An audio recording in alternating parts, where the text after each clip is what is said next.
Hello, Bronco fans and football fans everywhere. Welcome to Broncos Buzz on a Friday night right before, I'll get into that. This is a show that is everything Broncos and brought to the emotion, passion, honesty, and of course, his comments, my comments, your comments in the chat. Please put comments in the chat. We will bring them up. Keep them clean, but keep them honest. Keep them honest. We appreciate every one of you in the chat. Absolutely. Spence, before we get going, hey, how was your week? Week was busy, had a lot of fun. My son won his baseball game this week, so they're off to the playoffs. Nice. With a chance to get the #1 seed. So they've got a big game coming up tomorrow and on Tuesday. How about you? How was your week? Nice. Week was good. Week was really good. I had a wonderful day yesterday. Went to my I took the day off of golf. Went to my granddaughter. My wife and I went to our granddaughter's grandparents' day. She was so excited. Got some great pictures and stuff of my wife and her, and then all of us together. It was fantastic. Then after that, we went to a Mexican cafe over here that my wife just loves. Dude, I got the dinner plate with rice and beans, authentic rice and beans.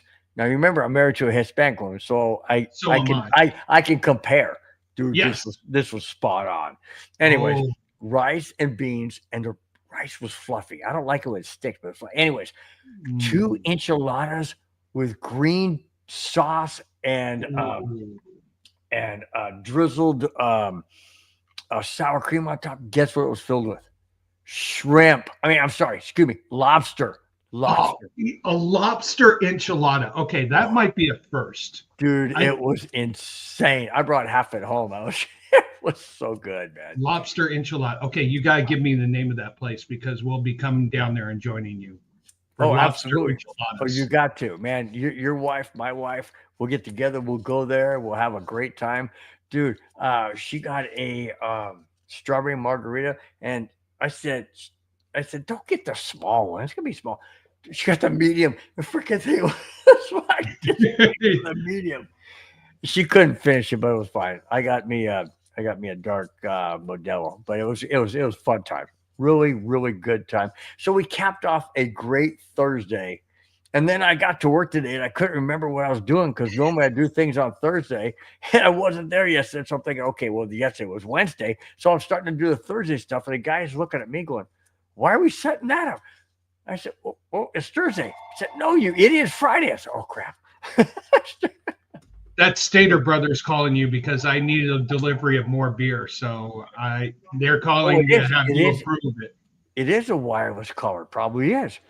It probably is Stater Brothers. There you go. Speaking of Stater Brothers, I wanted to mention this to your wife prior to the show going in the green room, but I know she's busy doing other things and whatnot.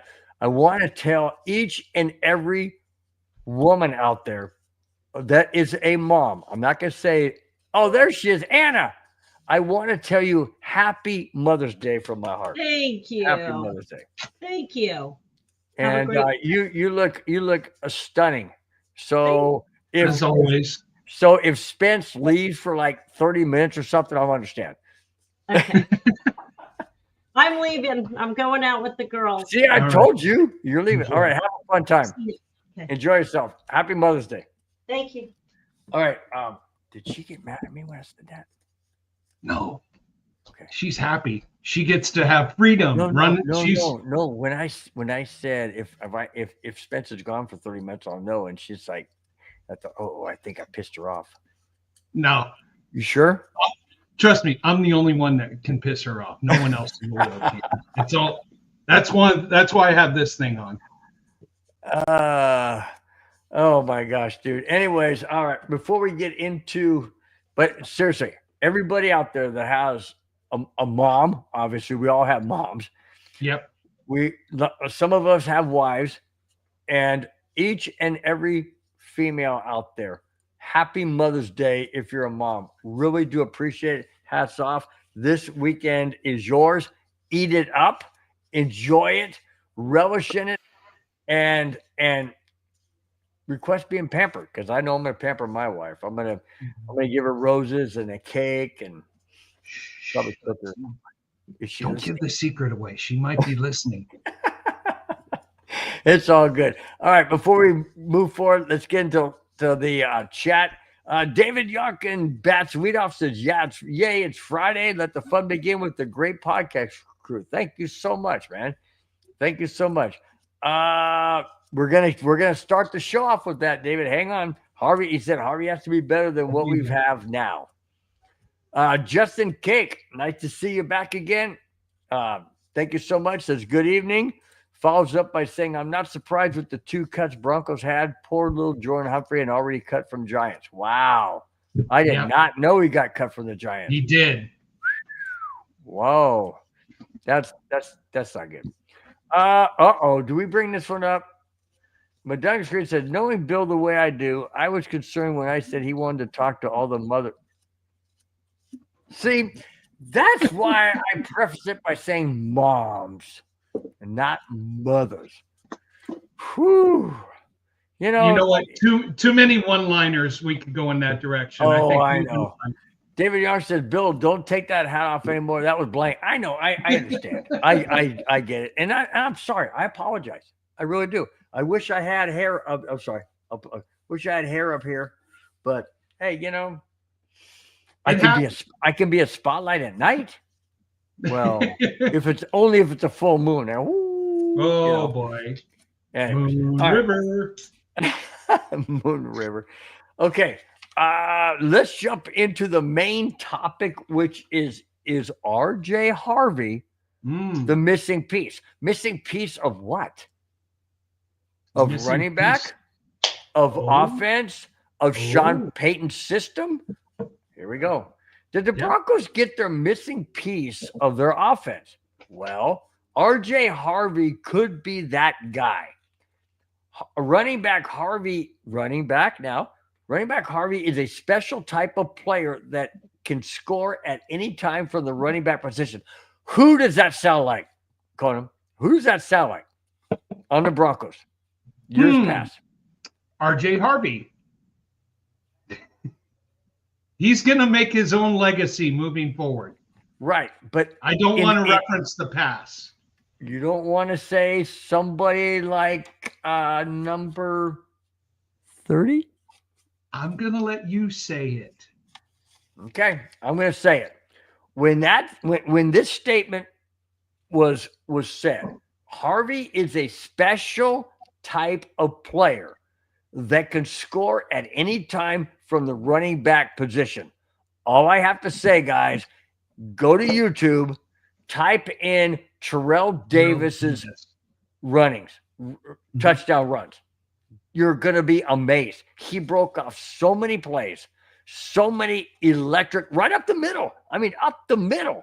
And that's what this guy can do. My question real quick, Conan, what number is he going to have? Is he going to choose 30? What if he chose 30? Would that bother you? No, I think Terrell Davis would be honored to have his legacy continued. Look, I researched RJ, and he had a really, really good season. The opponent caliber was okay, not spectacular. Yes, they did play against Florida. They played against Iowa State, who's got a good defense. They played against Colorado, BYU, Arizona State, Utah, who's got an awesome defense. And he did average anywhere from 5 to 7 yards per carry. What I was impressed was his catching ability out of the backfield, being able to catch passes and do stuff down the field. He's talented. He's definitely got the goods. The only question I had is the caliber of the competition he faced. If I had seen some SEC teams, some top caliber Big Ten teams, might have been more impressed. I think there's a lot of positivities. I just hope he's up for the tougher competition that's coming. Would love to see him thrive, and I'm rooting for him big time.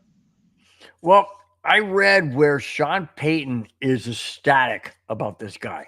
Yes. He's ecstatic about him. And I got a feeling he's not going to put him in situations that will be detrimental to not only his health, but the production of the Bronco offense.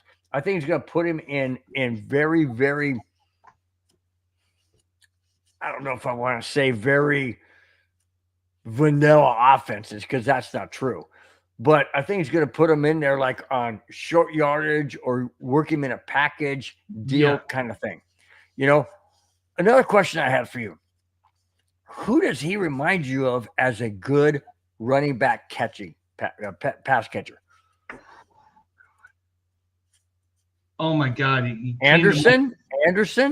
I was going to go with the former Ram, who was part of the Greatest Show on Turf, running back. Why I had it on my tip of my tongue. I know, I can see his face. Played with Indy also. Oh my God. Yeah, but that's who he reminds me. That's who RJ reminds me of. That caliber running back who's. But is he that big?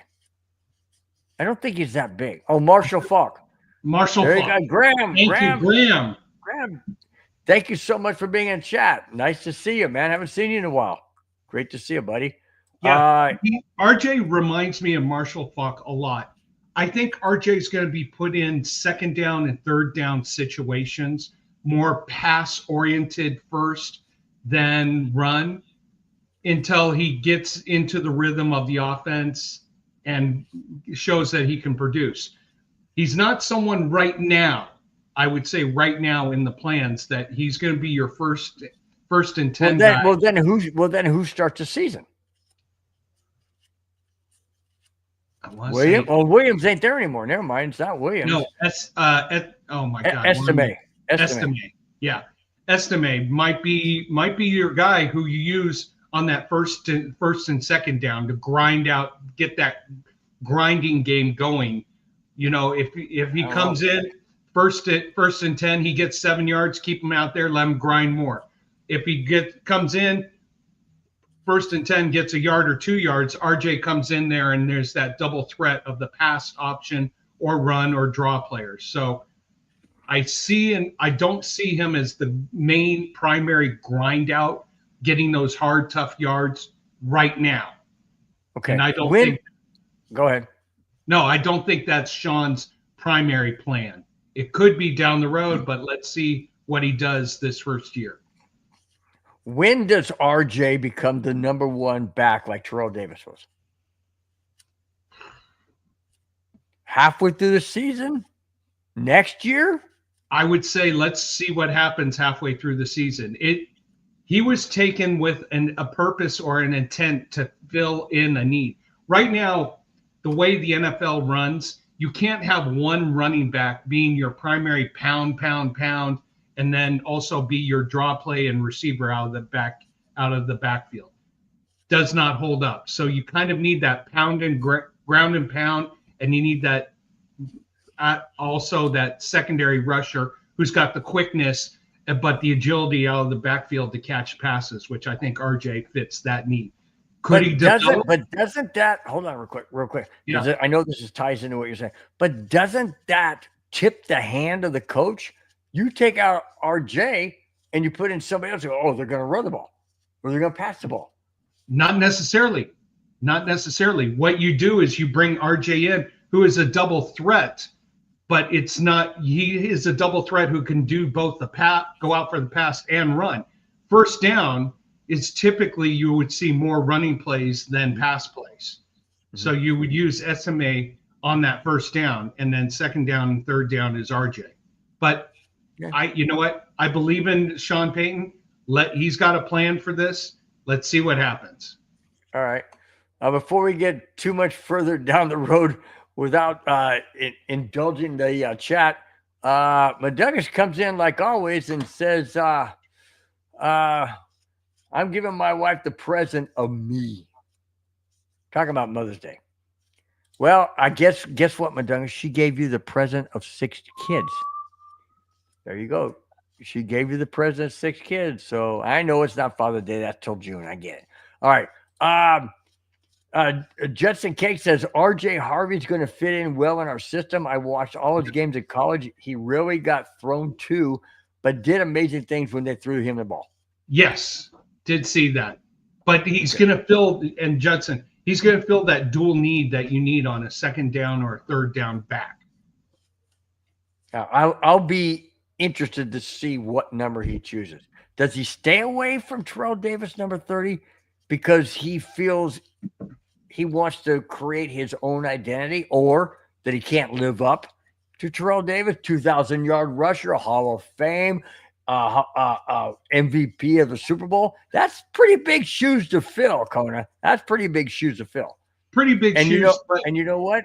What's his name? The guy with the big hair, Lindsay. He took number 30. He couldn't fill the bit.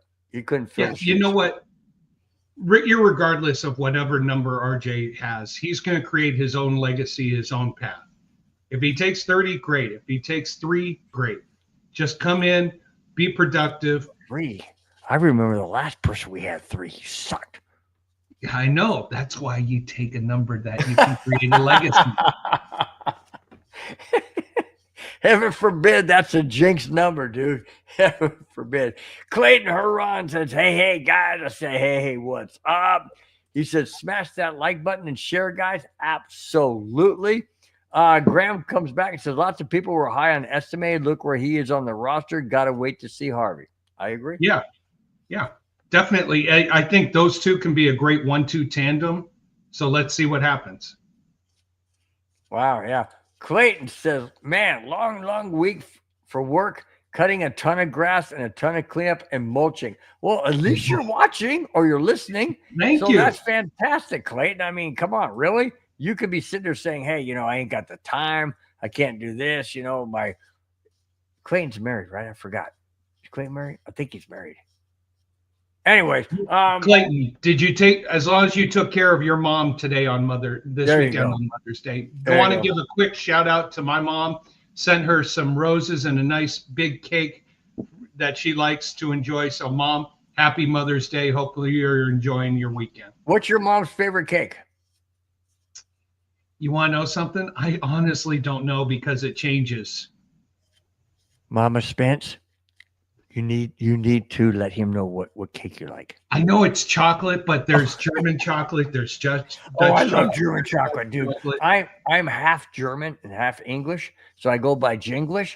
But anyways, my mom used to make German chocolate because my mom was 100% German and my dad was 100% English.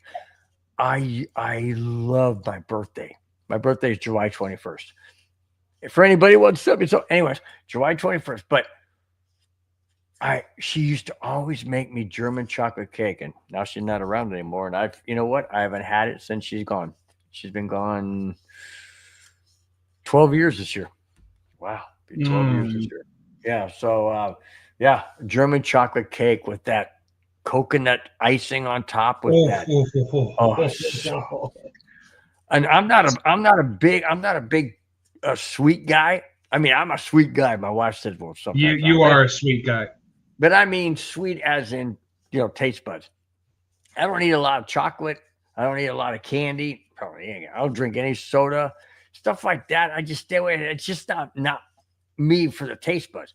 But that German chocolate cake, with that coconut on top, I can endure the sweetness of that icing. It's not really an icing.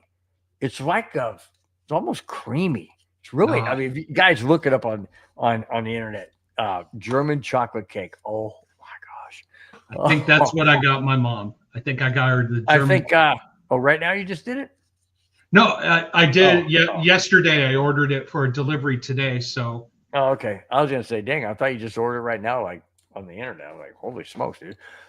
Clayton Huron says, great way to top off a Friday night. Thank you so much, Clayton. Always appreciate it. He goes, thanks, guys. Come on. You're thanking us. We're thanking you guys for being in the chat, for watching, for participating, for your comments. Absolutely. Come on. You serious? But hey, we appreciate it. Thank you so much. Appreciate it. Jetson Cake said they used 3 different quarterbacks, but the one they usually used was a brute who liked running the ball, and none of them were good at throwing. Is he talking about the topic with RJ Harvey? Yeah, I think the UCF quarterback situation. Okay, got it. Graham says Marshall Falk. That's who he is reminded of. No, yeah, that's I was trying to remember Marshall Falk, and he came in. Okay, got it. So David Youngkin says, what happened? Uh-oh. Why am I not able to? It's up there. Oh, God, it's up there. 2 players already got cut. We talked about that. Yep, we did. Okay, don't be shocked if Justin Cake said, don't be shocked if they sign Travis Tees after minicap South Dakota Hidden Gem. Who is it? I have no idea who Travis Tees is. Do not. If you look down, Harvey took number 37. Where are you at? Keep going in the chat. I did go in the chat. Oh, here you are. Harvey's number 37 right here. Yep. Thank you, Judson and Graham, for that information. Appreciate that. Oh, he took number 37. Okay. That, to me, that says two different things.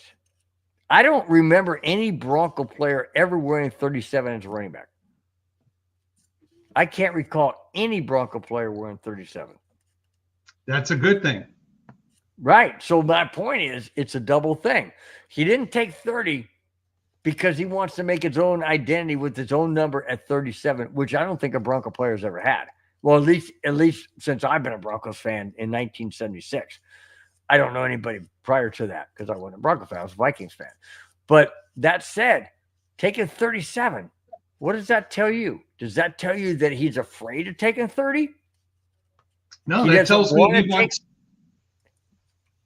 No, sorry, he wants to make his own legacy. I mean, I'm looking at the list of everybody who wore 37 for the Denver Broncos in their history. A running back. I don't see anybody who sticks out. PJ Locke was the only wore it in 2020. He was on defense. He was on Oh, I thought he was on offense. No, no, wait a minute. PJ Locke's defensive. Okay, that's right. Uh-oh. What happened, dude? Whoa. I have no idea where he went. Anyways, guys, I'm going to go down the chat a little bit, guys. Clayton Huron corrects us and says, you guys, the man. Yep, I'm married. All right. Happy Mother's Day to your wife, Clayton. Happy Mother's Day. I hope she has a fantastic time. I hope you take good care of her. What the heck happened to you, dude? We just had a little power flicker here at the house. Oh, is it because of heat? What's the temperature there? 97. Wow.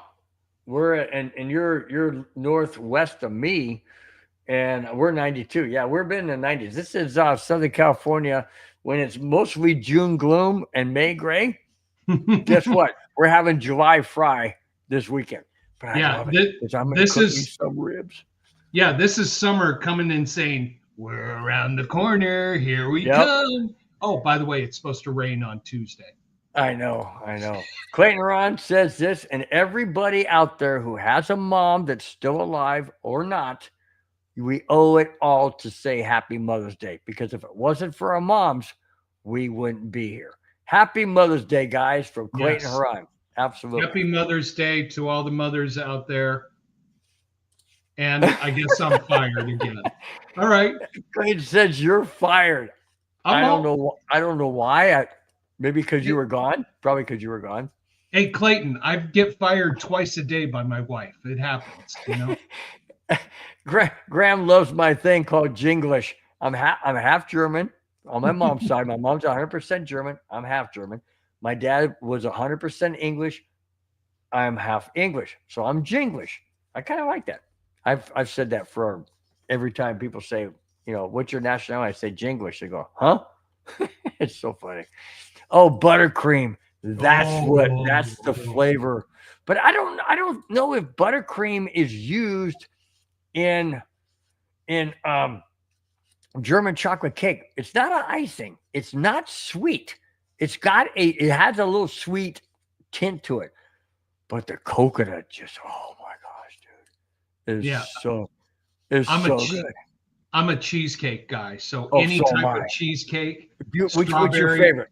What's your favorite? Raspberry. What? I've never seen a raspberry. I love strawberry cheesecake.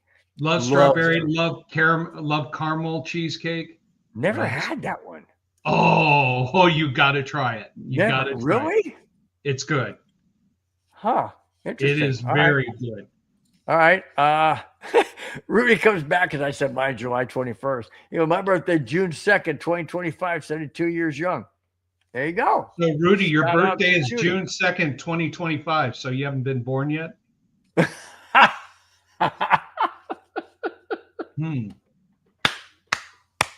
Talk to you in a few weeks. That was so good, dude. So you haven't been born yet. That's classic.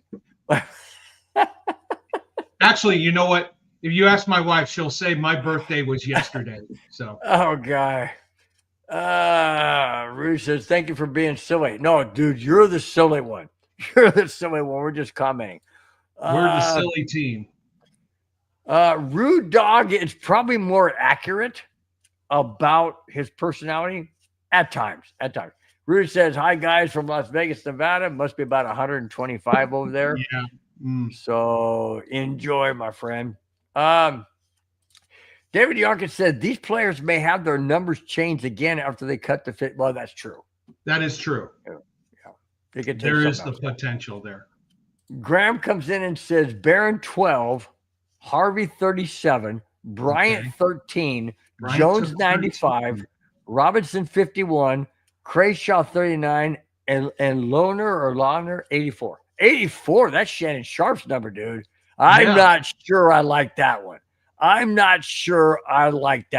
Because Shannon Sharp is I'm telling you guys, this is just my personal feeling. If you're in the freaking, speaking of Mother Day, if you're in the Hall of Fame, your number should be freaking retired. Period. No, Nick, you want to know something? I'm going to disagree with you. Okay, maybe not retired, but I mean, come on, you can't wear it, dude. But no, think about this right now.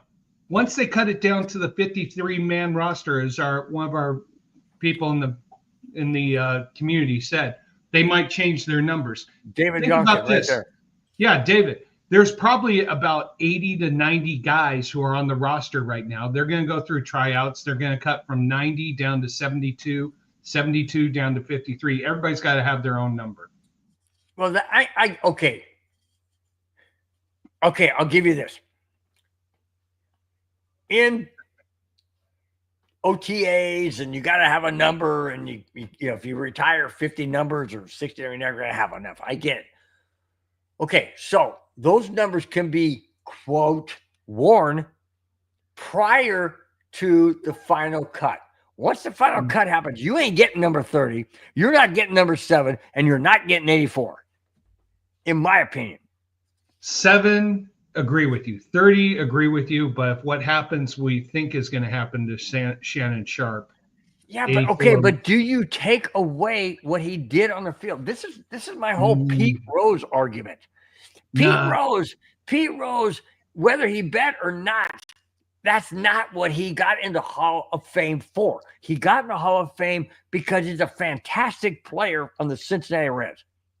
Pete Rose is not in the Hall of Fame. That's what I'm saying. He should be. Okay. I thought I heard you saying he is. No, I might have misspoke, but I meant he should be in the Hall of Fame for what he did on the field. You don't chastise a player off the field unless they committed murder. Then that's a whole different story. You know, I mean, I'm just saying. You do something that goes against the moral spirit of the game of baseball. I'm going to say this, honestly, I'm on the fence and I hear you. For on the field, he should be in the Hall of Fame. For what he did as a manager, as part of the game, was despicable. Sure. No, but maybe there should be like a little footnote or saying, you know, he's a Hall of Fame for what he did, but we as the Hall of Fame don't condone what he did off the field. I respect, yeah, but I respect the Hall of Fame. They're taking the high moral ground to all the individuals who are in there, and what Pete Rose did. So he was a poster child. He was a poster child saying, "This is what you don't do. We're making an example of him. We're making an example of this." Which, I mean, well, you take Babe Ruth out of the Hall of Fame for something you dug up 50 years later? No, you can't do that. But I mean, look at the steroid era. I don't think is Mark McGuire or Sammy Sosa in the Hall of Fame. Sammy Sosa's not even allowed back in Wrigley Field, which is sad. Yeah, because of what he, and people say, well, he was on steroids, so he could do this and this. You still got to hit the freaking ball. True. But when you take shortcuts to cheat the game, the ethical aspect of the game. True. Hey. And it's hard. It's hard. Where do you cross the line? When we go to any football game or sporting event, you want to know that we're watching real athletes on the field who are using athletic talent and not other genetic items. That's why I want AI in the third strike of a baseball game. The umpire calls it this far out off the plate, and he calls it a strike. I'm like, no. I want AI to say, you're freaking stupid. That's, you're blind. You know what? I'm going to disagree with you on that. Yes, we would love AI, but this is a game played by humans, observed by humans, managed by humans, officiated by humans. There is the human element to the game. You cannot be perfect. Spence, you're going to kill me, dude. You're going to kill me. Hey. I appreciate the traditional aspect of a game. But when a game is lost in a critical moment because a human element screwed it up, which everybody on TV and all the replays can see you're stupid in calling what you did, it's got to make the game fair. No, you bring up a great point, but here's the thing. Once you introduce AI in one aspect, now you have to introduce it in all of it. Let's go to football. Okay. What's pass interference? The AI definition of pass interference. You can train AI. Not train. I'm not sounding like it's a freaking dog. You can put in parameters that say pass interference will be this aggressive or not that aggressive. But therein lies the human element to the game that we have to appreciate. We may not like it. We may get frustrated with it. But a human being saying, no, they're playing hand tagging, they're all this. When one human being grabs the shoulder, grabs the uniform, grabs the shoulder pad, okay, that. AI, you could program AI with every word or version of it. But being able to take what you see to the brain, to the rule book, to what is the meaning on the field, I'd rather have a human than a robot because you never know, and that's just me. I hear your point of view, Bill. I can appreciate what you're saying. I just want, and a lot of people say, "Oh, Bill, you want Madden 25, like I got on my PS5. Oh, Bill, you want MLB The Show 25. That's what you want."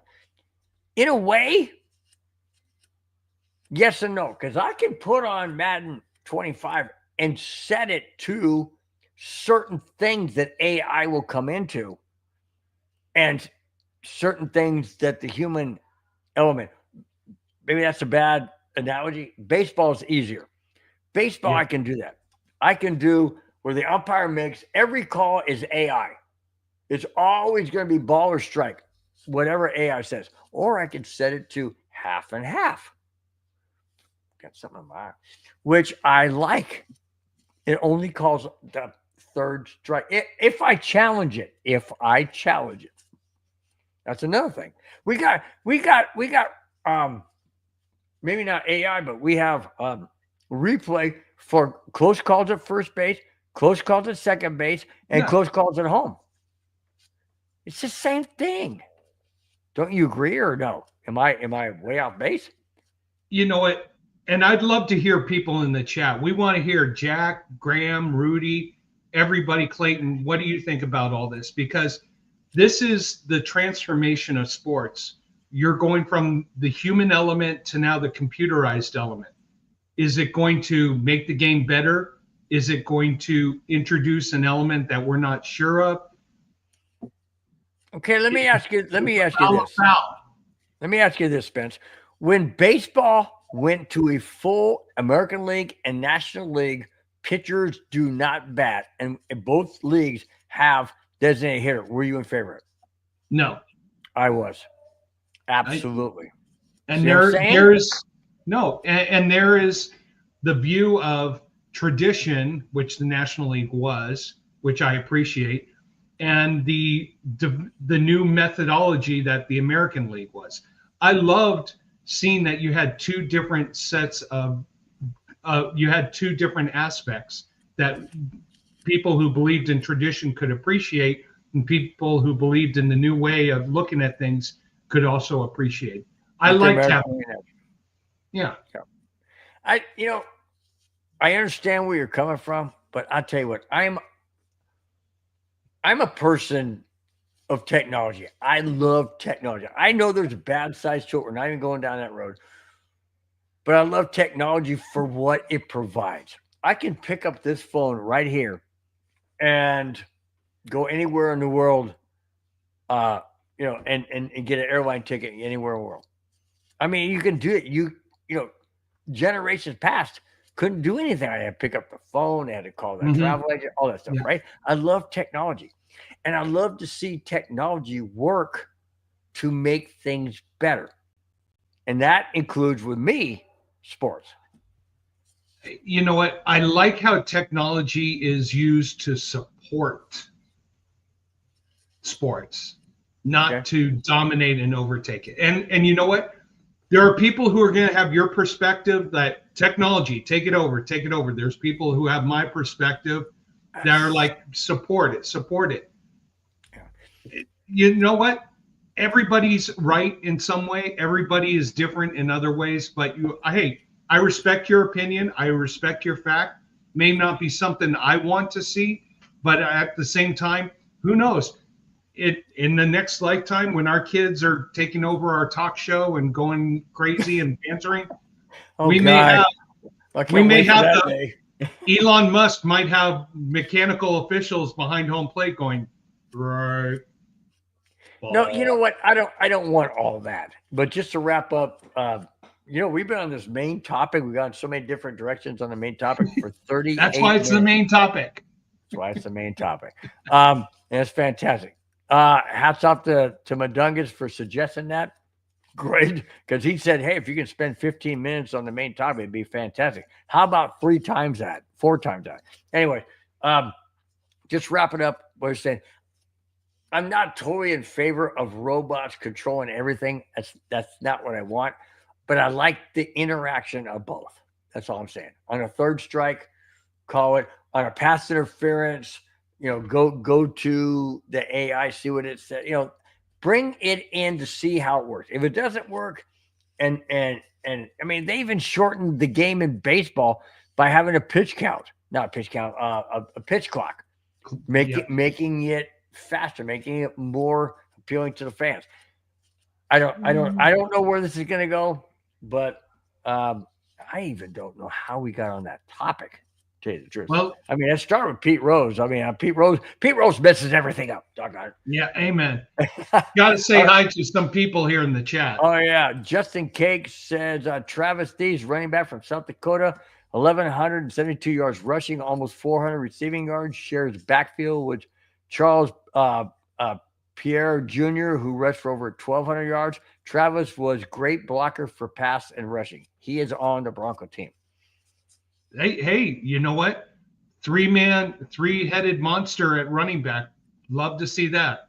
Look at that. Travis was invited to minicamp. There you go. Amen. Going back to our favorite desserts, Graham says cheesecake is elite. Graham, what is your favorite cheesecake flavor? Yes, please. I love strawberry is my favorite. Strawberry is my favorite. But just a plain cheesecake with that nice cream on top. I got a deadly one for you. What's that? Costco around Thanksgiving does a pumpkin cheesecake. Oh, I know. Deadly. Dude, we got it one time. I I almost overstuffed myself. Man. I was eating. Me too. Me too. Yeah, it's deadly. Rudy is doing a similarity with different names. Rudy says, "I'm half Mexican and half Chicano." Isn't that like saying I'm half English and half United Kingdom?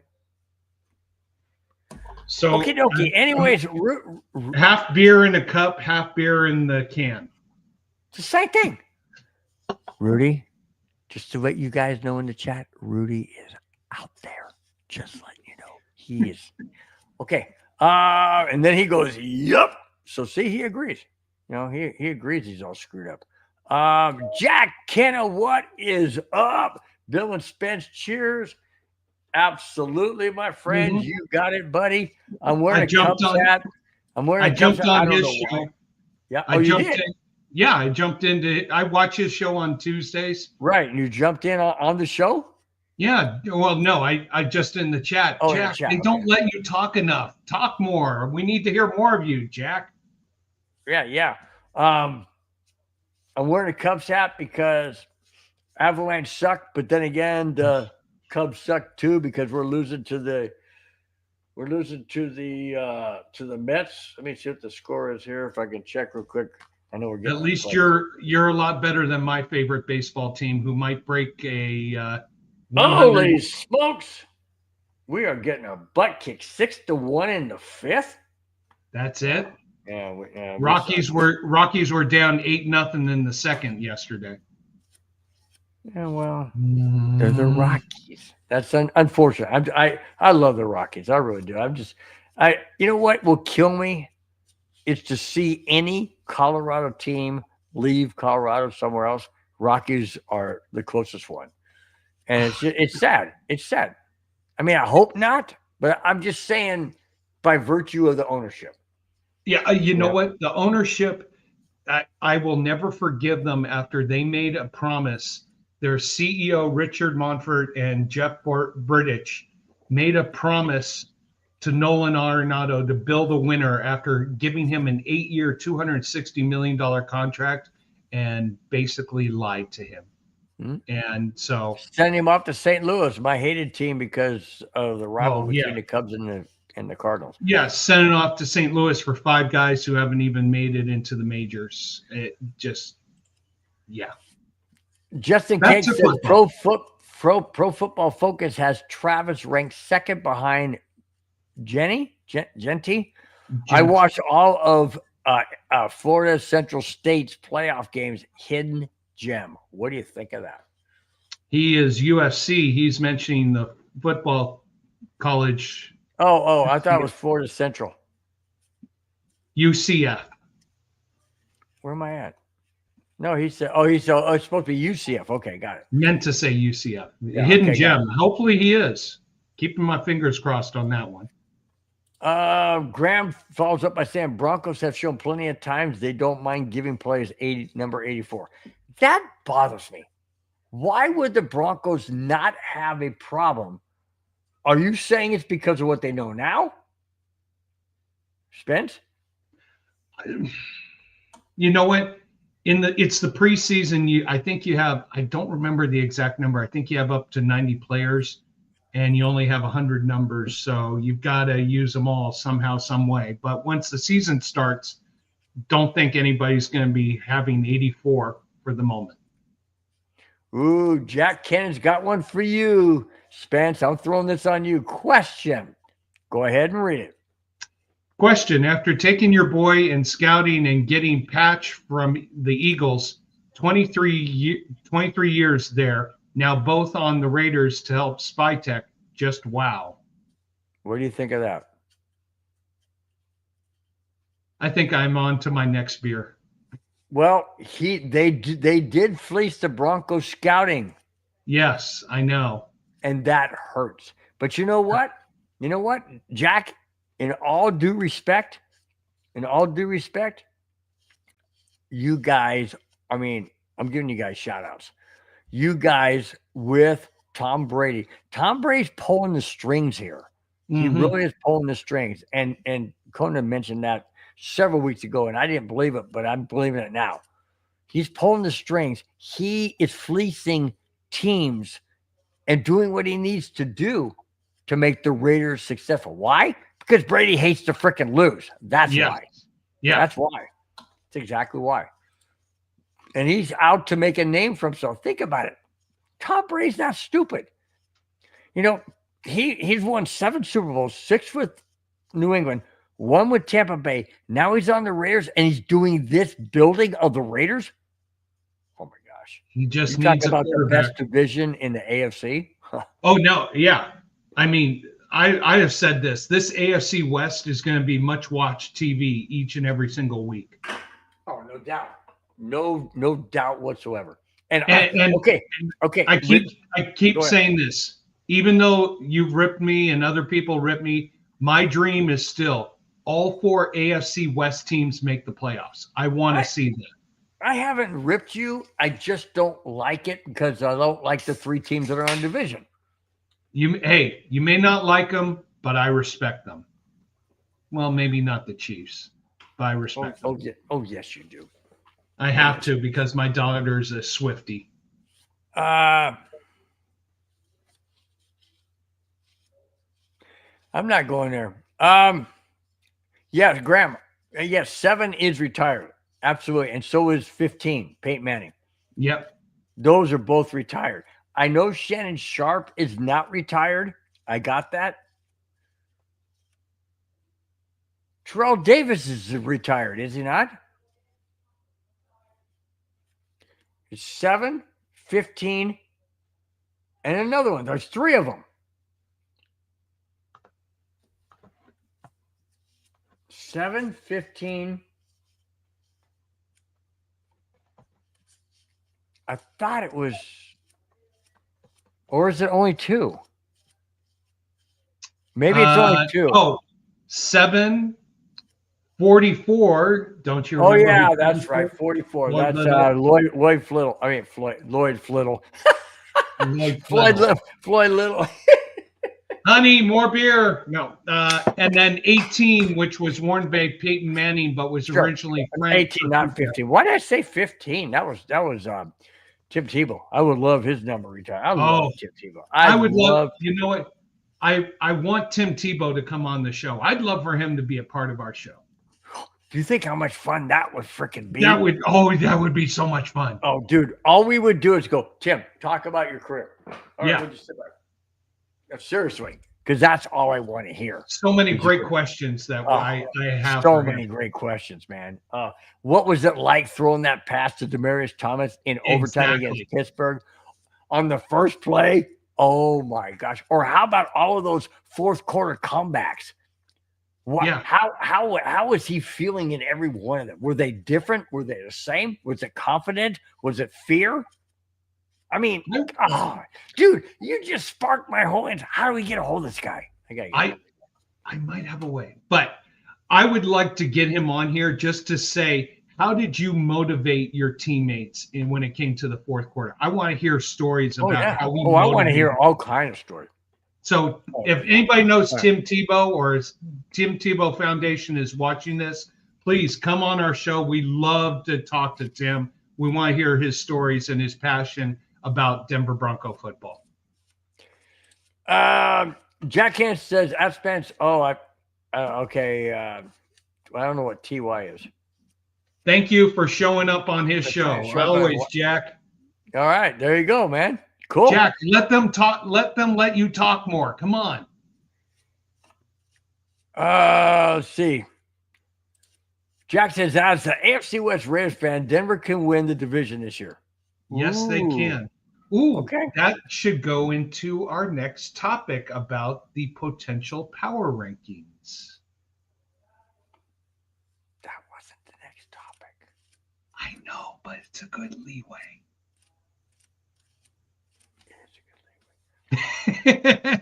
Hey, we play to the chat. Holy cow, man. You got it.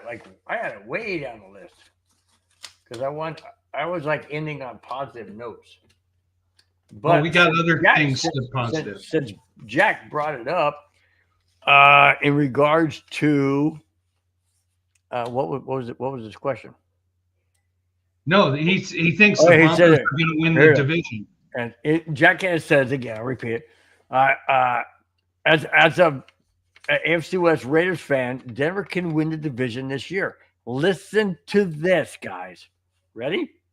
CBS Sports has released their power rankings for all 32 teams. I'm not going down the list of 32. I will name a few. The Denver Broncos are ranked, hang on the AFC rankings. The only teams above them are the following: Ravens, Chiefs, and Bills. That means the Broncos are ranked number 4. Mm-hmm. Number 4 ranking? When was the last time the Denver Broncos were ranked higher than like 17 or 18? Seriously. I mean, Bo Nix, listen to this, guys. Seriously. Wrap your head around this. Bo Nix comes in as a rookie. Sean Payton has never had a rookie quarterback he's had to coach, ever. And the Broncos not only have a winning season at 10-7 and make the playoffs. That's right, playoffs. Playoffs? Didn't win the division, but they made the playoffs. Okay, they lost in the first round to Buffalo Bills. Hello, rookie quarterback on the road, hostile environment, first ever playoff game by Bo Nix, first ever playoff game by Sean Payton with a rookie quarterback in cold Orchard Park, New York. Yeah, really expect them to land? Oh, yeah, we always hope so, but they didn't. The bottom line is this, and I'll turn it to you, Spence. Bottom line is this.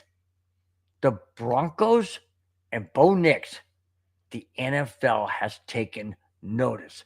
Exactly, precisely, and understandably, and rightfully so, taken notice at the Denver Broncos. They ranked them number 4. Let me give you those other 3 teams just in case you forgot. Ravens, oh, great team. Chiefs, oh, yeah. Buffalo Bills, who beat the Broncos in the playoffs. Those are the only 3 above the Broncos. Wow. What do you think, Spence? I think, you know what?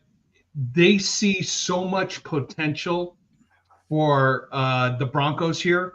And I'll give you a few numbers that leads to that estimation. 1, this defense is going to be incredible. I can't wait to watch them. They're going to give – I'm hoping the schedule comes out and there's a Buffalo Broncos game. I don't think Buffalo was on the initial schedule. I don't think we play Buffalo. But that is what it's geared toward. We play KC twice. Our defense is going to have so much fun. Our offense is gotten better at every position. The only position I question and I want is going to be our Achilles heel is our offensive line. Are they going to gel? Are they going to come forward? That can make RJ Brown look really good or look really bad. Exactly. And here's the other potential that I don't think anybody is looking at, but these numbers, guys. The Broncos this year have only about $12 million left under the cap that they can spend.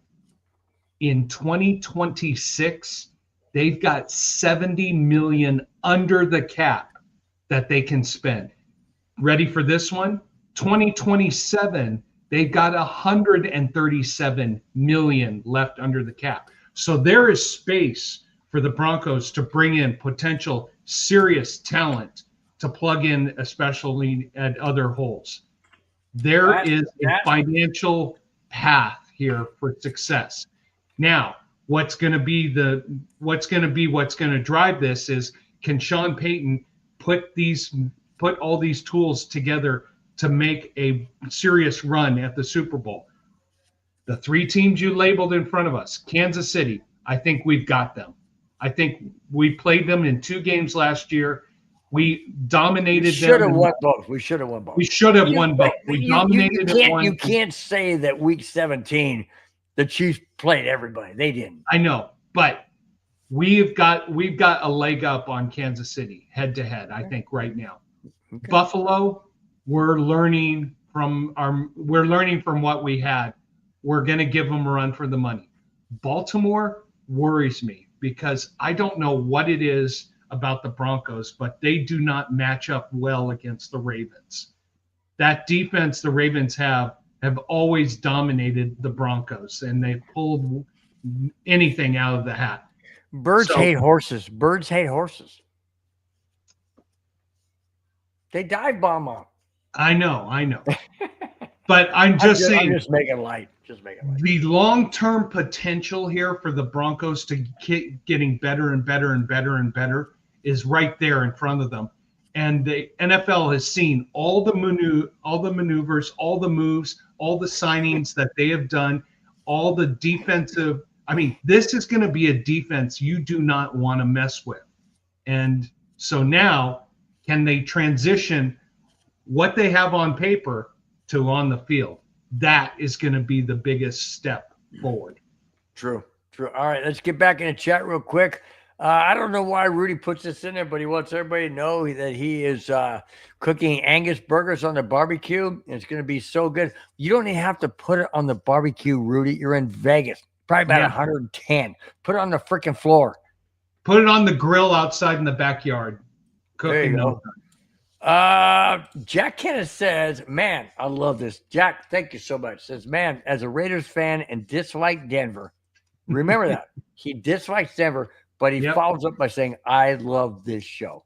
Wow. Jack, appreciate you being a loyal listener and watcher. Thank you so much. That's for you, man. Wow, that is awesome, dude. Thank you so much. Jack Kenneth says, cheers, Spence. And then he follows up by saying the Rocky steak. Whoa, go San Francisco Giants. I can't really go there. The Giants beat my Cubs 2 out of 3. Congrats to the Giants for beating my Cubs. But yeah, it's all good. Hey, it's a long season, 162 games, man. It's all good.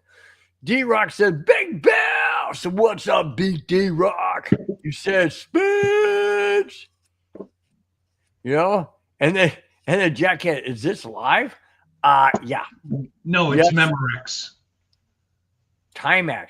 Is that Memorex? Which commercial?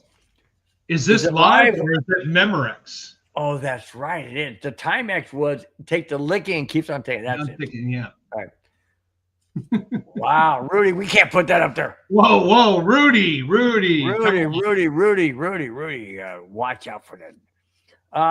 Jack and Suspense. It's Richie's show. The Denver Broncos host your MHRT network. Okay. What's that mean? I don't know what that means. That's why he's not getting enough chatter on his show. It's got it. It's Richie show. He doesn't pull one. Okay, got it. Okay. D-Rock says, how much money does Davis have to play with? He's not as cash rich as other owners. Talking about Mark Davis of the Raiders? Yeah. Mark Davis has plenty of money, and that's all he cares about is money. He doesn't care about football. He cares about money, and that's why Tom Brady is there. Tom Brady can care about the football, so Mark Davis can make all the money in the world. Yeah, very true. Judson Cake says, Broncos are playing the Jets in London week 6. It's a Jets home game. Colts blocked Broncos from playing them in Berlin. Wow. So I did not hear. Did you hear that, Spence? I did not hear that. I did not. So here's now the burning question for you, Bill. On a Sunday morning, are you going to do the neighborhood starting at 6:30 in the morning? I think my wife will kill me. Yes, she will. I'll be sitting there talking, and my mother-in-law is, okay. Yeah. You guys obviously don't know the layout of the house. I'm not going to show you pictures or anything, but I'm on the north side of the house of the den. There's a bedroom behind me, a guest bedroom behind me. I'm on the north side of the house. My mother-in-law's bedroom is on the south side of the house. Our bedroom is upstairs on the south side. So right above my mother-in-law's bedroom on the south side. So bottom line is they could hear me really well because guess what? I didn't put any doors when we had the house built. I did not want any doors in the den. Why? I'll tell you why. 2 reasons. One, you close the doors, now the hallway becomes dark. Okay. Second, which is okay. I mean, but second of all, I didn't want it because guess what? See that open area right there? That is designed for a future closet. This could be turned into a bedroom. I don't want nobody staying here. So don't use this freaking room as a bedroom. It's not a bedroom. It's a den. That's why there's no doors on this side. I got to tell you this, Bill. Love it and everything, but when the boss says it's a bedroom, it becomes a bedroom. Yeah, but my wife says, no, that'll never be a bedroom. You deserve a den. You deserve a den. You're going to have a den. But she says, in the future, if I want to, I could put one of them sliding ones in like this. You'll have somebody come out and put a slide and then lock it. She goes, you could have locked it, anytime you left. I said, no. Because once the doors can close, it can become a bedroom. She goes, well, then put glass doors there. I said, oh, yeah, great. Those shatter. I mean, really good. I'm going to, no. Anyways, so that's why. That's why 6:30 probably ain't going to work. All right. Now, going back to what was those questions about you were talking about something about our linebacker, something along that line. Am I wrong? No, Darren, nice to have you, my friend. Where are you calling from? Where are you calling from? Sorry, I'm on a radio talk show. On the phone. Darren, where's your state of origin? Your state of origin. Come on, screw up. Where's your state of origin? Just curious. I haven't seen you before. Just really curious. Glad you chimed in. Darren's been in before. We've had him before. Yeah, but but I want to know, like, where's he calling from? Like, we've had people from Australia, we've had people from England, we've had people from Germany, we've had people from Canada. I think Darren was somewhere in New England, if I remember. Maybe Maine. Correct me if I'm wrong. Jack. My gosh, Jack. You're overwhelming me, dude. You really are overwhelming. Jack says, hit them likes and thumbs up on Bill and Spence channels. That's Broncos Buzz on YouTube or Broncos Buzz on the MHRT network. Hit thumbs up on both of them. We really, really would appreciate it. Jack, you're over the top today, bud. You're over the top, man. Love it. Love it. Thank you so much. Jack follows up by saying the NFL has taken notice with Denver. That's what we just said when CBS Sports ranked the Broncos as the 4th best AFC team. So there you go. Let's see. Anybody else? This is interesting. Says, I saw power rankings yesterday that had Bengals 6th, 49ers 7th, and Broncos 14. No, they're 4th. No. The 49ers being ranked 7th. Okay, that's laughable right now with all their losses they had in the offseason, their discombobulation they're going through right now. You need to put a 1 in front of that 7. Yeah, that's true. You're not. Let's see. D-Rock says we struggle against the run. Well, that's why we beefed up our defense, man. Yes, absolutely. Exactly. Absolutely. Jack Cannon says, I heard Spencer Rattler is not going to try out for Denver. I don't want Spencer Rattler. I saw him in college. I've seen him with the Saints. Do not want him. Jake Judson, you got it right, Spence. He says he's in Maine. That's New England. There you go. No, that was Judson Cake. I thought Darren was in Maine. Oh, God. Okay, Judson Cake. Okay. Hey, we'll just put everybody in New England. How's that? Everybody. Let's see. Jack says, Spence, I think, who's Mithia? Is a Sharks pick if no trade. The draft coming up, the NHL draft. Oh, NHL. But you're not a Sharks guy. Well, no. Jack is a Sharks guy. I'm a Kings guy, and so yeah. I'm a one and done first series Avalanche fan. Oh, don't even get me started with my Kings. You're up 2-0. You're up 4-2 in the third period. Hey, Spence, Madungus jinxed you guys. Oh, I know he did. He did. He jinxed it from the beginning. When you guys were ahead, like 3-0 or something, you go, oh, they'll come back and win it. And ever since then, it was 4 in a row. And now Edmonton's won 2 in a row with Vegas. I know. We were up 5-1 in game 1, and Madungus is like, we were up 4-1, and Madungus goes, Edmonton's going to come back and win 5-4. Well, the Edmonton came back and tied it at 5. We won 6-5, but after that, we won the next game where we actually did not play a prevent defense, and after that, we played a prevent defense. Bye-bye. Thanks for playing. See you later. Welcome to the offseason, Kings. Yep. Jack says, Spence gets it just like you, Bill, in Colorado. All right. We were talking about defense. Listen to this. Oh, God. You know, dude, we're only on the 3rd topic and we're already an hour and 5. They got a lot more time. We have to blast through these.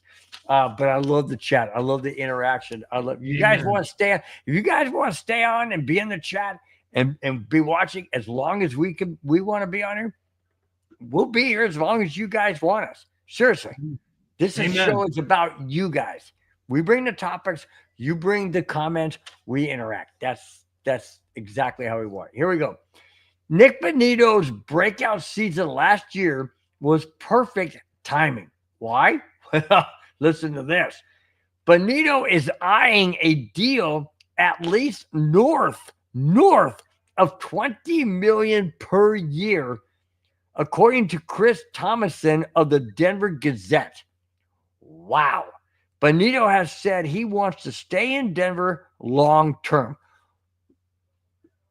Are they going to pony up? Hang on. The two sides have been talking extensions.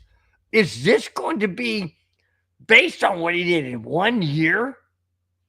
They're going to give him $20 million plus? This is Sports Agent 101. Gloat about your client. Get someone with a newspaper to gloat even more and try to increase or enhance the value of the player. The numbers I told you earlier about Denver having $70 million cap space available next in 2026, 138 in 2027. This Bonito had a great year, had an awesome year. Now let's see you do it again. Right. Then we'll talk numbers. Because you know what happens? The one-hit wonder. I mean, you have one great year. Oh, we give you $15 million a year. Then you go down the drain. We're stuck with the financial risk. You got your money. No. Show consistency. Show that you are that value, and we can discuss it. I know your sports agent, Bonito, is pushing you out there to get more recognition, more value for it. Show it on the field. Actions speak louder than words. Russell Wilson, 200-something million. No.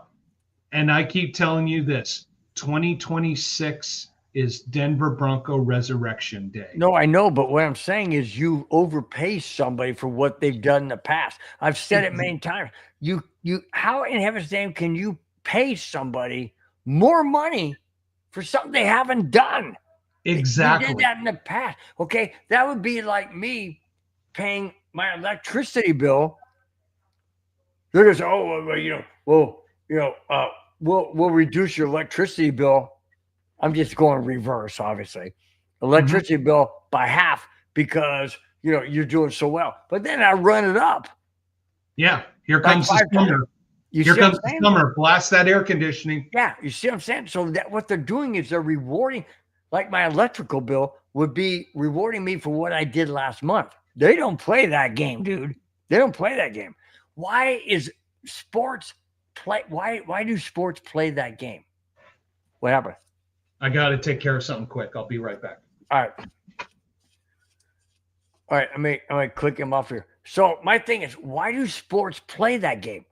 Why do sports play the game of, hey, we're going to reward you for what you did last year, but we have no idea if you can continue to do that with a new contract added on 3 years. Are you still going to produce that? And when they don't, produce that. There needs to be a clause where they can say, hey, we gave you $20 million a year. You only performed at the average of 15 million a year. We want $5 million back. What is wrong with that? What is wrong with that? That's my point. Why are you going to go on a limb and pay Nick Bonito $20 million plus that he's asking for per year? How many years? 2, 3, 4? I don't know. 3 years, most likely. Would the Broncos do that? And then what if he gets hurt? What if he gets hurt and now he can't play? Okay, you're still paying him that $20 million a year for sitting off the field at home in rehab? I mean, I don't understand the logic behind these GMs and these owners that say, yeah, we'll just pay him. We'll just pay him for what they did. Well, you already paid him for what they did. His contract was, I don't know, I'll just say a number. Let's say his contract was $8 million, $10 million a year, $8 million, whatever. He already got that money paid. Why is he getting a bonus and a new contract for things he hadn't done? That's my fear. My fear is, what if he gets hurt? What if he's done? What if he has a torn ACL and he's done for the year? You're paying him $20 million of dead money to sit on the bench? Things like that? Okay. All right. Let's get to the chat real quick. Let's see where I'm at. Jack Kenneth says, one day I want to go live with you boys. You know, Jack, I would love that. I'll talk to Spence. I'll find out what's a good day for him. Every Friday's a good day for me. We'll find out, if he's got anything going, whatever. Oh, he's back in the chat. He's waving his arms. Yeah, you know what? This is life when you have kids. They're like, daddy, daddy, daddy. You got to come. Jack would love to have you join the show. Absolutely. I think the three of us would have so much fun. And Jack, you'll get to talk a lot more on our show. You'll get to talk a lot more. Oh, yeah, than when he does? Yeah. Yeah. Oh, speaking of talking, someone wants to say hi to you, Bill. All right. You can say hi. Hello. How are you? Good. Good. You having fun with your friends? No, they all went home. Say hi to the community. Oh. Say hi, community. They all went home. Okay. Tell them your name. Jojo. All right. Jojo. No. No. Love it. No. All right. Daddy's going to finish the show, and then I'll come back, okay? All right. So I was talking about the guaranteed money for Nick Bonito if he were to get the $20 million plus thing. Judson Kate comes in and says, well, most contracts have only a certain amount of guaranteed money. Yes and but no. Still. Yes and no, and that's a negotiating ploy. A lot of them have fully guaranteed contracts for the top level players. Some of them have certain values. Like, for example, there's player X has a $20 million guaranteed salary, but he has bonuses that could take this up to 30, 35 million. Those are just all negotiating ploys and things that are used in all the discussions, and all these sports agents are so sneaky and savvy. Yeah. All right, I'm going to fly through these next two topics. Then we're going to get in some really heavy ones. So this show could go 2 hours. I really do. You okay with that, Spence? The boss is not here. You saw her going out to have ladies' night, so I'm all good. Ladies' night. It's the how's that song go? It's this ladies' night. We're gonna party all night, or something like that. Something like that. Yeah, ladies' night. And the feeling's right. It's right. on a lady night. Oh yeah, we're gonna get caught. Anyway, whatever. Okay. Let's wrap up the whole John Elway tragic situation with his agent. Let's wrap it up. This is the last time we'll come back to this. Wrapping up the tragic death of John Elway's agent, the Riverside County Sheriff's Office has confirmed that, and I quote, This was a tragic accident, and sometimes things happen in life that we will never comprehend. End quote. I do have a footnote to that. The footnote to that is winds at that time. The day before, John Elway and his agent Spetnek and some of their friends and wives went to the Stagecoach festival in Palm Springs, Indio area, which is east of Los Angeles, about 120 miles, whatever. Anyway, it's out in the desert.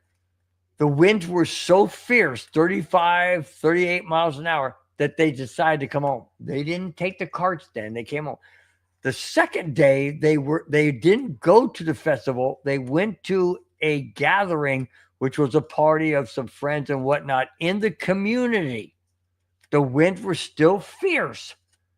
And speculation, it wasn't confirmed, but speculation by the Riverside County Sheriff's Department speculates that somehow the winds caused Spurbeck to lose his balance, fall down on his back, hit his head, and that's the tragedy. So they classified it. It's sealed as a tragic accident, and whoops, sorry about that. Tragic accident and nothing more. No malicious intent, nothing. Yeah, So, three things here. And I first want to say hi to my friend Jessica from the Santa Monica Beach, who said she was going to watch the show. Wow. Wanted to hear about this topic. But two things that I found that came from the Riverside Police that I found very interesting. They called it an accidental blunt head trauma. So they're labeling it as an accident. The other thing is they found nothing that suggests any criminal activity occurred. Mm-hmm. Two very important things, because now you can't ask any additional questions. Are we going to ever really know the truth? There's only, I'm going to say this, and you and I have discussed this. There are two women in the world who know the truth, who are in the cart right behind Elway and them. They'll probably never say another word. Unfortunately, someone lost their life. It was, now we can all officially say it because it's labeled as an accident. We'll never know the truth. Rest in peace. But, you know, John Elway is going to have a burden on his shoulders for the rest of his life. And no doubt about it. We move on. No doubt about it. Now, on the heels of that, listen to this. I can't believe what I'm about ready to read. I can't believe it. Patrick Mahomes and his wife, Brittany, were riding in a golf cart that was packed with people hanging off the moving cart. This comes just days after Elway's longtime agent died after falling from a golf cart. They were coming from a party. Mm-hmm. A golf cart, in case you guys don't know, a golf cart has two seats. A golf cart on a golf course has two seats. Standard golf cart. And two spots for clubs. There are custom golf carts that have two seats in the front, and then they have two seats in the back that you face backwards of you. That's four. That's the norm. You can get a stretch, which is six seats. Okay, let's just say it was a 6 seat. Do you realize how many people were on that cart? I read over 10 people. Yep. Have they lost? This is Brittany. I mean, this is Patrick Mahomes and his wife. Can you imagine if they fell off and got killed simultaneously? I mean, I'm not trying to impose any will ill. I'm just saying, have they not thought about this? Oh, well, we're young. We can hang on. Ain't no big deal. But people, dude, I've done this at our golf course. I've ridden on the back, hanging on. And I'm telling you, you hit a bump or something, and you're like, oh, my gosh. I almost fell off one time. I don't do it anymore because I almost fell off one time. And I'm thinking, this is stupid. Well, here we go again. What are they thinking? Here we go again. Invincible. I can do whatever I want. I will tell you this, Bill. We know a standard golf cart, as you said, has two seats, two holders in the back for golf clubs. Two people have ridden. I've been in a cart that I've driven where someone's hanging on the back. I've been in a cart where me, my wife, my daughter, and a friend is hanging on the back, and I'm still driving cautiously. Mm-hmm. Up to 3, maybe 4, but anything about 10 people hanging on. So that tells me it had to be a 6-passenger, because you're going to have 2 on this side and 2 on that side.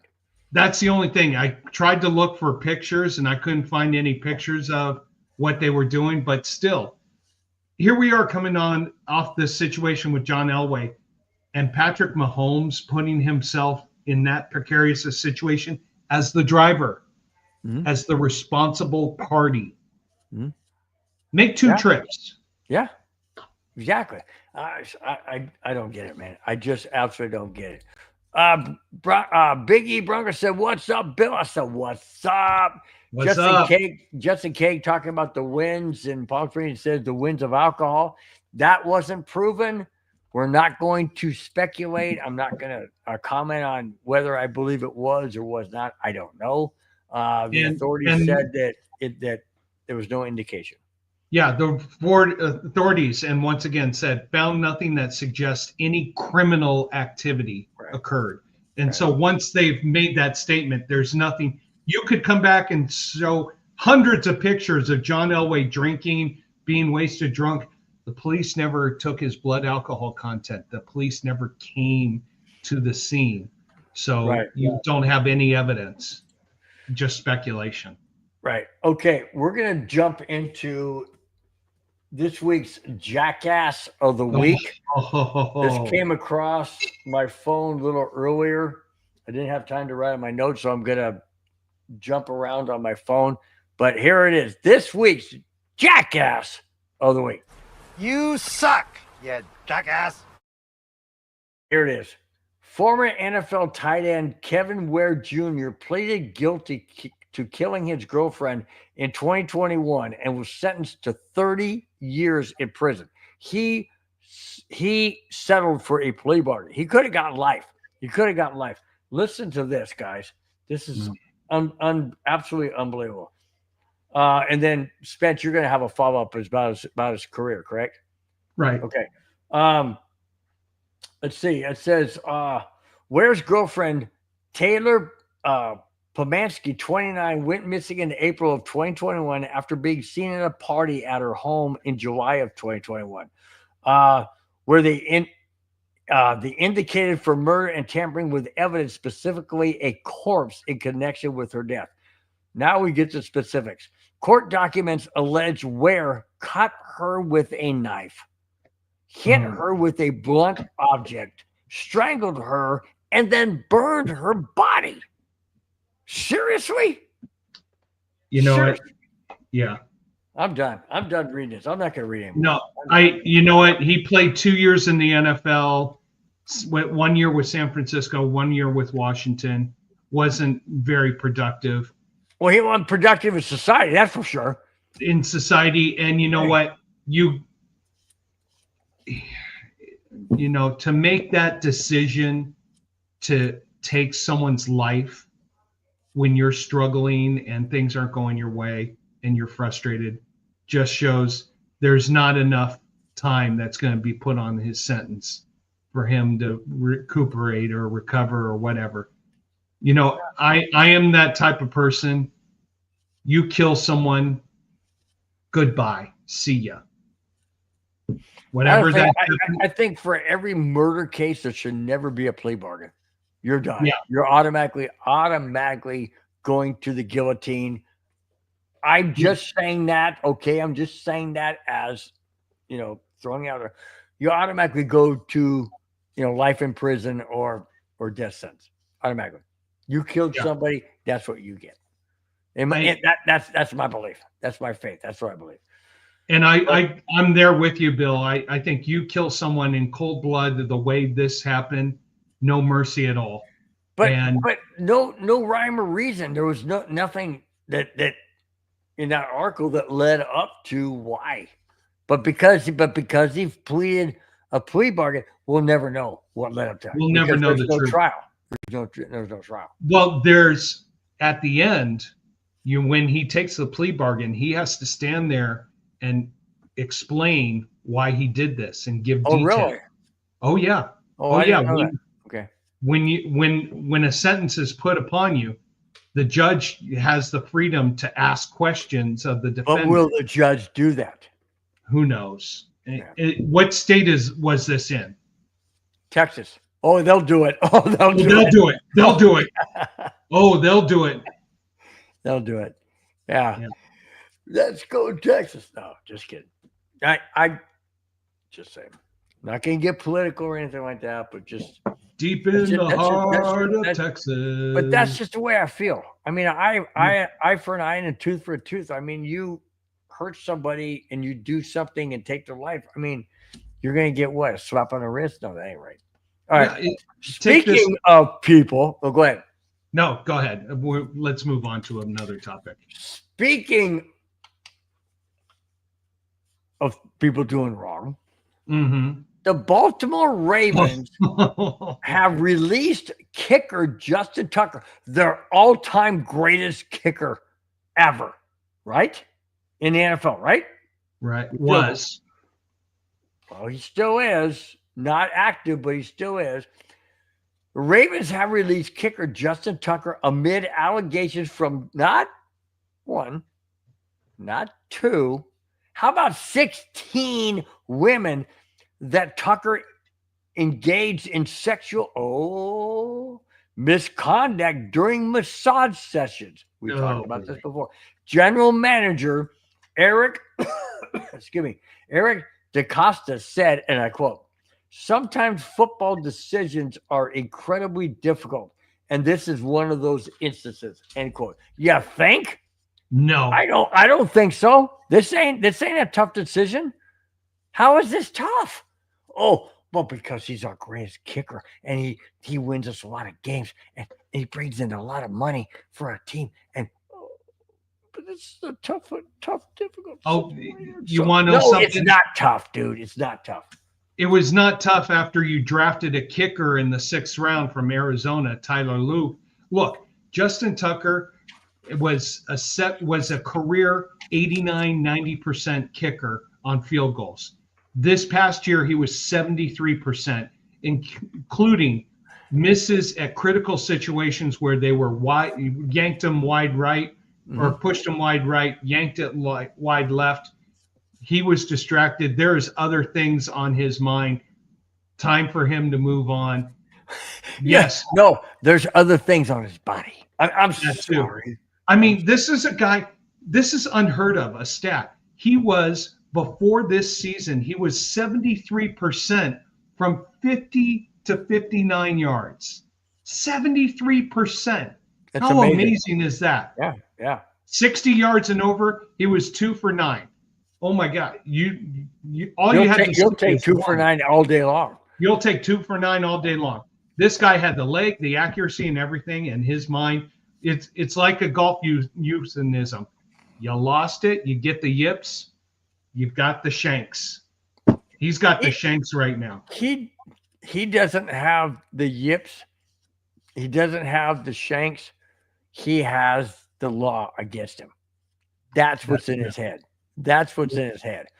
You know, I saw games last year where he missed, even the announcers going, he never misses those. Yeah, exactly. And he was missing because it's in his head. It's in his head. He had to know he was on thin ice. He had to know he was on thin ice with ball. Especially, like you said, when they drafted that kicker, he's like, uh-oh. No, he was toast. Oh, my days are done. Yeah, the general manager saying, DaCosta saying it was a tough decision. You know what? Someone said a statement earlier that we're not repeating. That's the statement that I think. Yeah, it was difficult to release him. No, BS, it was right? Shish kebab. Yep, that was Rudy. All right, listen to this. This is good stuff. This is good stuff right here. And I want. I have to go back to comments. I'm sorry. Yeah. You got to see a few comments. I was way away from the comments. Let's see. Rudy's gloating over Alex himself. says you have inside knowledge of the situation, Bill. Do you think it was accidental? I don't have inside information, but I do have a contact that specifically told me that the report that they're getting from Riverside County is legit. They're not covering up anything. They're not protecting Elway in any way. His agent has not his agent. His attorney that he hired has been removed. Elway's there's no malicious act. No malicious act. No swerving. No trying to do anything. They reported high winds of 30, 35 miles per hour. There was a report that people were hanging on. It's just one of those weird freak accidents. I mean, I hate to say it, but I'm glad Elway isn't charged with any criminal activity or anything like that. I guess I'm glad for that, because he has to live with this reality for the rest of his life. He's gonna play it in his head over and over and over. Yeah. It'll come up in his dreams. It'll come in at night. It'll come out when he's at a party. It'll come out when he gets in a golf cart. It's going to come out in so many different ways. Elway is going to constantly be plagued by this. And for me, that is the most tragic part of it. The most tragic part. Seriously. Yeah. Oh, yeah.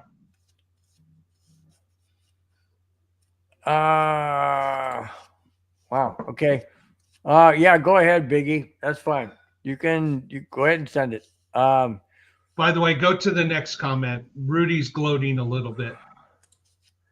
I'm just a love machine. You playing that song from the 70s, Rudy? I'm just a love machine. Yeah, what? How's it go? I'm just a love machine.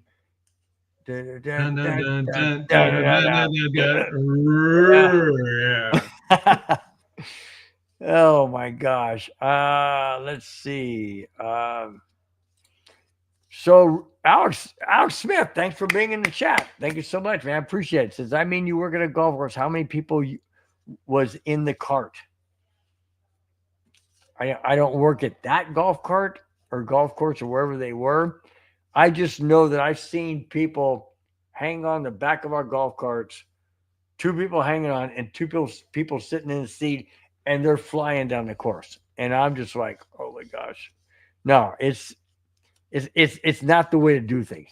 It's not the way to do things. Judson, and this is the one point that... Go ahead and say it. Read it, Spence. Yeah. In a serious crash here, including golf carts involving death or serious injury, police go immediately, not days later, and each driver gets blood tested. That's why I was saying the only people who are going to firmly know 100% truth are the 2 ladies, the wives, who are in the cart behind them. They'll know the truth about who drank what, how the cart moved, who did this, who did that. It could have been a simple thing. Elway said, okay, we're going. He didn't have firm grip on the cart and went flinging like this. Those 2 ladies are the only ones who are going to know the truth. And honestly, I don't think they're ever going to talk. And how about this? Suppose Elway, not drunk, but buzzed, having a good time, laughing and everything. He sees his buddy jump on the back of the cart, hits the pedal, thinking it's going to be a fun thing. Bam. Yeah. And again, we've done it at the golf course I work. We've done it. To jump in. Come on, man. We're going. Yeah. You want to know something? Go on the internet. Go on YouTube. You will see incidents all the time of people flopping everywhere. All right, Rudy Thea said dinner time. Hey, what are you having for dinner, Rudy? Tell me what you're having for dinner. Like to know, man. I'm gonna have me my leftover lobster enchilada with rice and beans. My son just popped in here and just said, Dad, can you fix fish tacos? I said, yes, after I'm done with the show.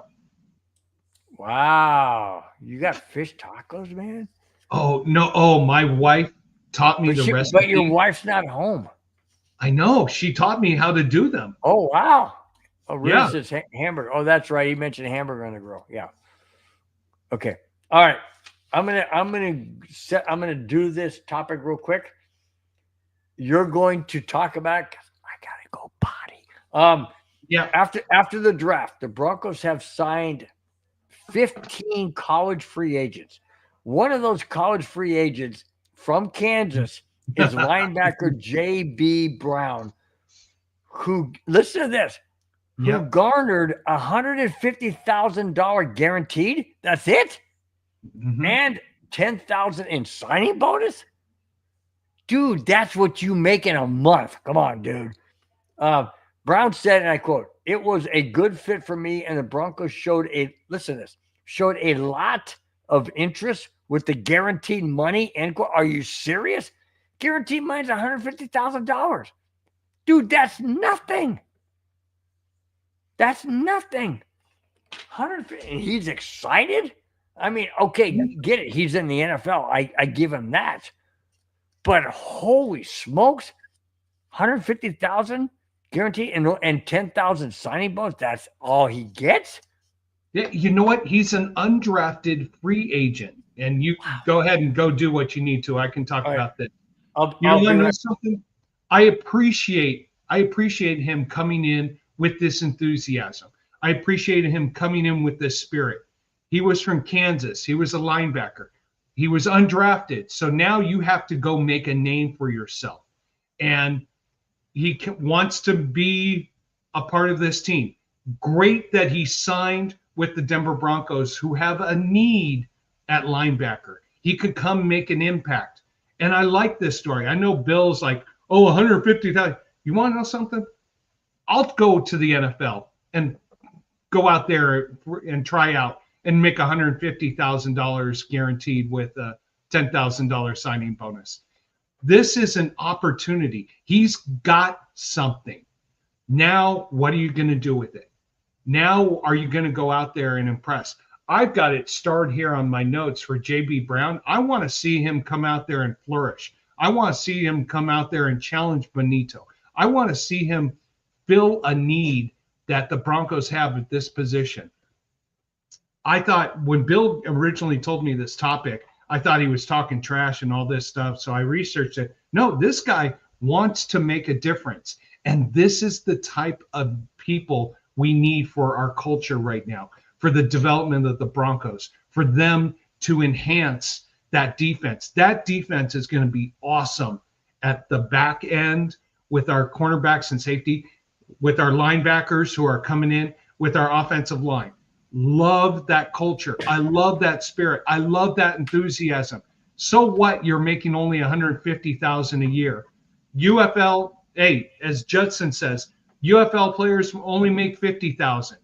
He's got a chance to make a lot more and do a lot more. And he's showing that spirit and that positive energy that I'd like to see from somebody. Yeah, it's $150,000, but he's got a chance. What are you going to do, JB, with it? Are you going to make something out of it, or are you going to flop? This is your chance. Now, who would he replace? He could be, it's part of a rotation. Okay. But you want to know something?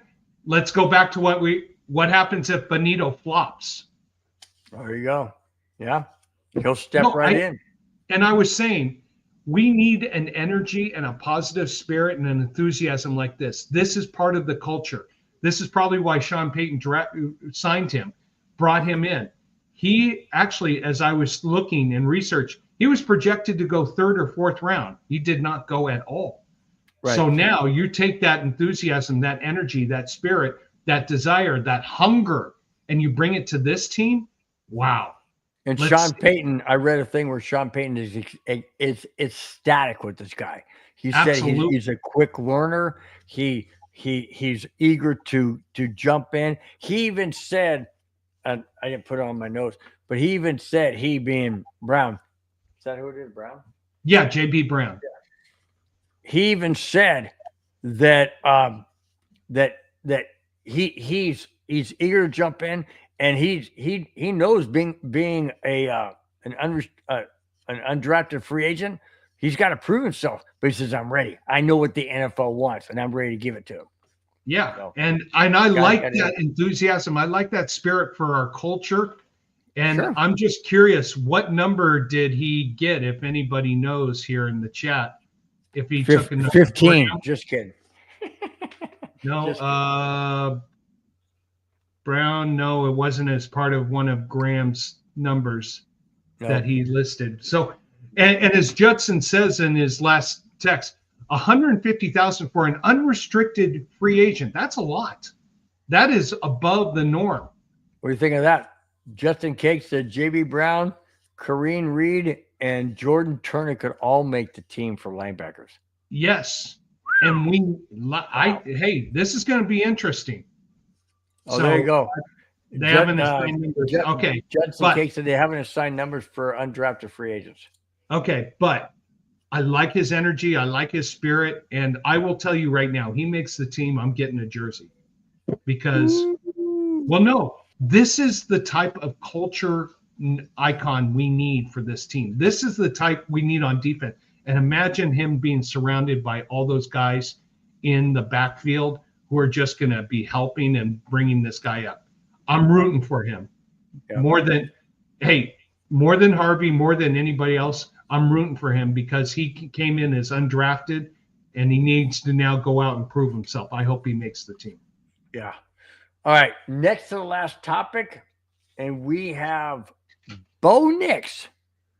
Bo Nix has become a recruiting tool for Denver with free agents. What?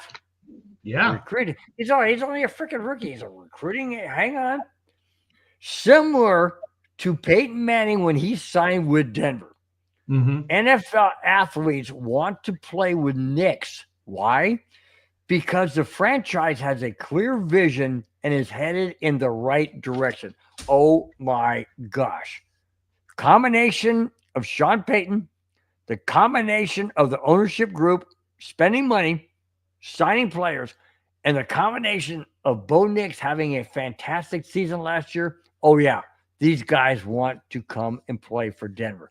Does this remind you of Peyton Manning? Or could it be a mirage? No, I think this is a new legacy. Look at where we were 1 year ago today. We had just drafted Bo Nix, coming off a season where some WR guy ruined our franchise. Sean Payton was rejiggering everything, and everybody in the NFL questioned us, doubted us, said you're only going to win 4.5 games.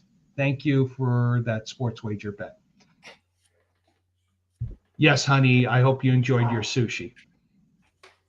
The NFL doubted this organization. Look where we are today, right now. Okay, we were a stock that was plummeting, and now we're going up that way.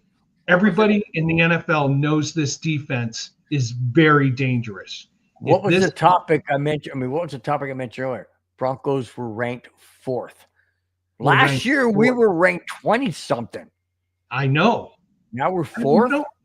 No, so we were forecasted the over-under when after they drafted Bo Nix, the first over-under came out, and it was 4.5 victories. No, I know, but I'm saying as far as the top 32 teams, we were ranked like 29th. Well, you know what? Now we're 4th. Shows you what those rankings was. Yeah. Judson over under was 6.5, but when it first came out, it was 4.5. Yeah, and after they drafted Bo Nix, which I'll tell you this, 5.5. Actually, I actually got it at 4.5 with my buddy.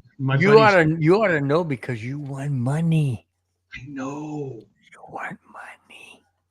You mean my wife spent? No, you won money because money rhymes with honey. You won money for your honey.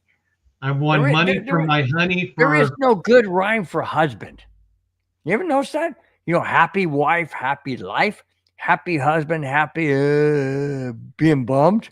Happy husband, happy husband being bummed. Yeah, that's about right. Bill, if you haven't learned yet, once you get engaged, you're not a fiance, you're the financier. Once you get married, you're not the husband, you're the hostage. And as my wife says, we're happily miserable. I mean, married. That's just so messed up, dude. But you know what? There's a whole lot of truth to that. But Judson with his comment, 9.5. I will tell you this. I am still going to bet the over. I think we go right now. You're going to say 10 again? I'm going to say 11. Well, no, because we got a third place schedule this year. Not if we had the second place schedule or first place schedule, we will have but seen. we still got our division, dude. Well, we let's see, still the got. Raiders. We have to play the Eagles in Philadelphia. Come on. But no, we played the Chiefs twice, so I think we can take care of them. The Raiders, haven't figured it out yet. The Chargers, I think we split. So there's 5 wins right there. Then we play the Cowboys, who are a mess. Then we play the Giants, who are even a bigger mess. Then we play with Russell Wilson. Then we play the AFC South. Houston, we handled this year. Tennessee, they're rebuilding. Indianapolis, remember earlier, Indy didn't want to face us in Germany, so they're afraid of us. And Jacksonville, who's trying to figure their things out with their situation. I see right there at least 10, plus we get 1 or 2 more. I think we can handle the Jets in England. My daughter's poking her head in again. Did you want to come back and say hi to Bill? And the community. Sleepover? Huh? And the community. And the community. Did you want to say hi to the community again? She's shy again. That's but fine. well, Aiden wants to say hi. What's up, dude? How you doing, man? Good. Good. What do you Nice have to to see you say on to the Bill? show, man. Go Chargers. Ah. All right, I'll give that to you. There's Hello. There's JoJo. Hi, JoJo. She doesn't love her dad or anything, does she? No, she hates it. She's like, Yeah. Daddy, you know what's coming soon. It's like, Dad, here's what's going to happen. We'll be doing the show one day. She'll be doing that. She'll be like, Daddy, can I have your credit card? Oh yeah. Yeah, Yeah, no problem. it's coming. It's coming. Guys, we're at the 1 hour 47-minute mark. Whoa. This is the last topic for the show. All right. You want to stay for the last topic? This is interesting. I really want people in the chat. I really want Spence's comments. This is gonna be energetic. Here we go. Nike and the NFL are announcing rivalries, which is a new and exciting uniform and fan gear.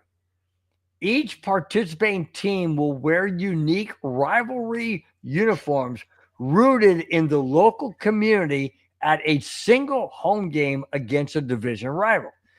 However, the Denver Broncos won't wear their new rival uniform until season 2027. Do you like it or not? Do you think it's going to be like baseball where they do the City Connect, where it's kind of weird and different? Do you like it? Do you think it's overkill because there's so many different uniforms? Or do you think it's going to be a fan favorite? Honestly, I believe it's overkill. It's the marketing team trying to make extra money. You know what? You have 2 uniforms. You have a road uniform. You have a home uniform. And now you have an alternate. One alternate. Now we have an alternate. Now we have a holiday. Now we have a special occasion. Now we have the owner's wife who wants to make a fashion statement. Now we have this. Now we have that. Now we have this. Oh, it's Thanksgiving uniform. Come on. It's all marketing ploys to sell more uniforms. Mm-hmm. It's nothing special, nothing dedicated to the Broncos heritage. It's Walton Penner Ownership Group wants their money back. Yeah. That's what it comes down to. Would you buy one? If it was, you wouldn't buy one. No. Okay. No, because honestly, if I wore it with my friends, they'd be looking at me going, what team are you? Well, yeah, because it might not even be orange or blue. It might be a green like the mountains. It might be, kind of a white. It could be old. You know what? We won't know until 2027. Yeah, 2027. I'm not waiting with anticipation. It's again a marketing ploy. Yeah. And you're well aware of how marketing works because of the job that you do. So you're super in tune to that, man. Super in tune. Amen. All right. I want to do something special. Okay, let's hear it. We're going to end the show. I want your son and your daughter to end this show, okay? But before we give it to them, let me set it up. So here we go. All right. I'm gonna screw it up already. Thanks everybody for watching, for participating, for being in the chat, for being part of the show. We really, really do appreciate it. Thank you guys so much each and every week for being the backbone of the show. You're the best part of the show. We bring the topics. You guys bring your comments. It works fantastically. We greatly appreciate it. All right, Spence, go ahead and cue them up for them to go ahead and exit the show. Have them say whatever you want. But if you want to promote anything, go ahead. Yeah, no, we got to say thank you to everybody who joined in the community. Oh, that's right. Thank you, David Yonkin, for your participation. Judson Cake, appreciate it. Some Madonga, I can't say the name. Clayton, thank you so much. Hey, appreciate everything. Graham, thank you for joining the show. Appreciate you being part of the show. Appreciate the insight and also reminding us of Marshall Falk. Let's see here. Rudy, we'll talk to you on your birthday that's coming up in about a few weeks here on June 2nd. So much appreciation to you being a part of the show. Graham, thank you so much. Appreciate you giving us the numbers on the players who became new Bronco players and everything like that. Jack Kenna, we will get you on the show. I promise that, because we like having your voice on there, and I want you to speak up more. Rudy, I will take my hamburger medium rare. Rudy, Aiden, how do you like your hamburger? Any way he makes it. Anyway, how do you like your hamburger? Cooked? Well, you got to go to Vegas to go get it. Yeah. D-Rod, thank you so much, D-Rod, for being a part of the show. What are you doing? Are you trying to bonk the camera and everything like that? Darren, you want to focus on her. I know. Well, that's how we do things. It's got to be focused on my daughter. Darren, thank you for checking in. Darren, where do you live again? I can't remember. Maine. Darren. Oh, no, right, that was someone else who said they were. That was Bronco Big E Bronco. Thank you. Say thank you, Big E Bronco. Thank you, Big E Bronco. Amen to that. Thank you, Big E Bronco. Aiden, say thank you to that guy. Thank you, Alex Smith, for the show, for being at the show, and have a great day. Amen to that. Cool. Amen. Yeah. Wow. Amen. They're ready. They're ready for the outro, man. They're ready for the Amen. Outro. They're ready, and hit it. You guys ready? Go ahead. First off, have your daughter say something. Second of all, have your son end it. So whatever you want them to say. We'll go ahead and do it. On the count of 3. 1, 2, 3. Thank you for being part of the show. And have a great day, guys. All right. See you guys. Hats off. Everybody give a salute. Salute. Bye-bye. Fast lane when I pass in the street. Bag of money in the passenger seat. Tempo's been asking for me on the road from the west to the east.